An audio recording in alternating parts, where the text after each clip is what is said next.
Professeur, parlez-nous un peu des ressources naturelles de l'Afrique. Le panafricanisme, la première conférence formelle, c'est depuis 1893.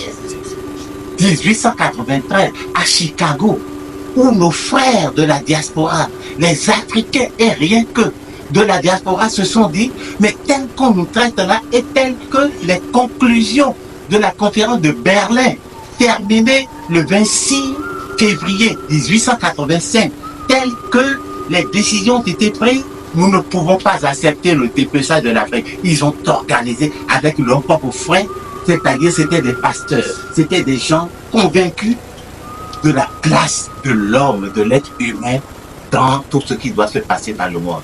Et tous les 2 ans, ils en organisaient donc. En 1895, la conférence toujours sur le panafricanisme de Atlanta et Georgia. Après ça, tous les 2 ans, la conférence de 1900 à Londres. La conférence, n'est-ce pas, de Manchester en 1945. Le président Nkrumah y a participé. Et dire maintenant, depuis plus d'1 siècle, qu'on est vraiment en train de faire quelque chose de précipité. Non, on est en retard, on est en retard. Ce qu'il convient de faire ensemble, et n'oubliez pas, chers amis, nous le précisons ici, les ressources naturelles et humaines de l'Afrique sont considérables. Disons-en un mot.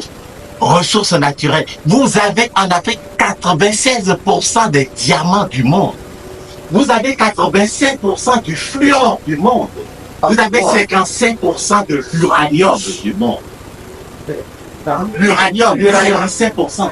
55% de l'or du monde. S'il y avait Gold Coast ici, ce n'était pas pour rien. Alors, 55% de l'or du monde. Vous avez 50% du manganèse, 50% du bauxite. Vous avez 30% des forces hydroélectriques du monde. Vous avez 700 millions d'hectares de terres arables auxquelles on n'a pas encore touché et qui peuvent servir à l'agriculture. 700 millions d'hectares. Et ce n'est pas ça uniquement. Au point de vue, n'est-ce pas, des ressources humaines, voyez seulement, sinon ce qui se fait sur le continent, ce que la diaspora a pu faire. On parle des esclaves, on les considère comme des sous-hommes, mais vous voyez ce qu'ils ont apporté à l'humanité. En 1856, vous avez Miles pour l'ascenseur. Ce n'est personne d'autre qui a inventé l'ascenseur, c'est ce noir, ce sous-homme, cet esclave, Miles, qui a inventé l'ascenseur.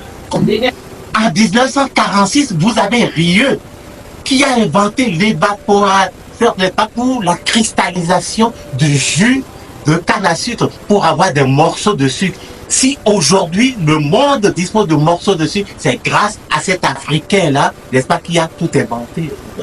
1846. En 1881, vous avez la lumière électrique dont nous profitons maintenant, que personne ne nous dise que ça vient de l'Europe, ça vient de terre. C'est l'Africain, c'est quelqu'un considéré comme sous-homme, un esclave, l'intimeur qui a pu mettre ça au point. Il travaillait chez Edison. Mais chez Edison, si on connaissait le courant électrique, on ne savait pas comment passer du courant électrique à la lumière électrique. C'est ce sous-homme, l'étimeur, qui en 1881 a apporté cela à l'humanité.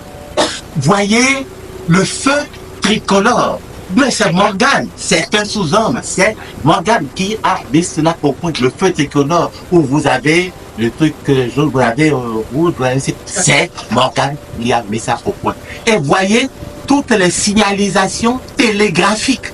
C'est Granville Woods en 1882. Et Granville Woods a déposé auprès des autorités américaines plus de 20 brevets d'invention.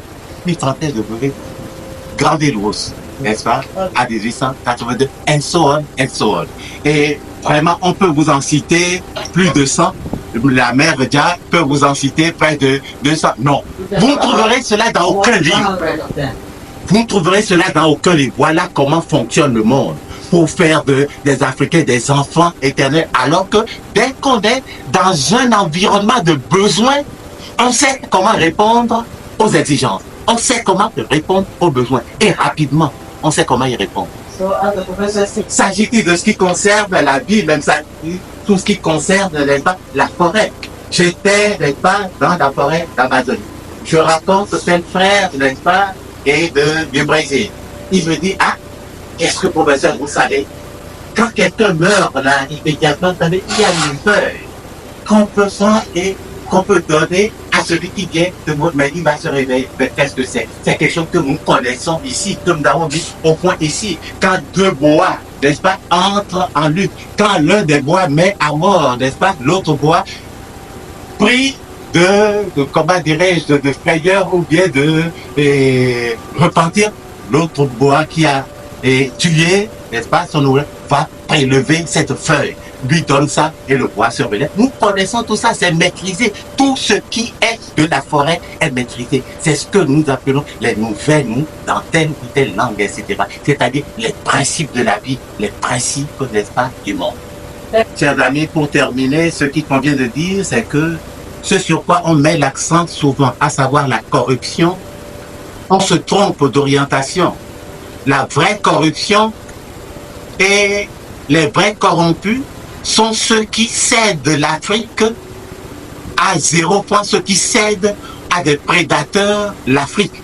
L'Afrique si riche, l'Afrique avec ses ressources naturelles et ses ressources humaines, ceux qui la cèdent pour rien, ce sont les vrais corrompus et non ceux qui prélèvent quelques milliers de francs, quelques millions, quelques milliards. Jamais ce que prélèvent ceux-là ne pourrait atteindre le gâchis, tout le mal que nous font ceux qui ne veulent pas du panafricanisme et qui livrent l'Afrique à des prédateurs. Et après, ils nous parlent de bailleurs de fonds, alors que ce sont au mieux des restituteurs d'une partie de ce qui nous prête en tant que prédateurs. Merci.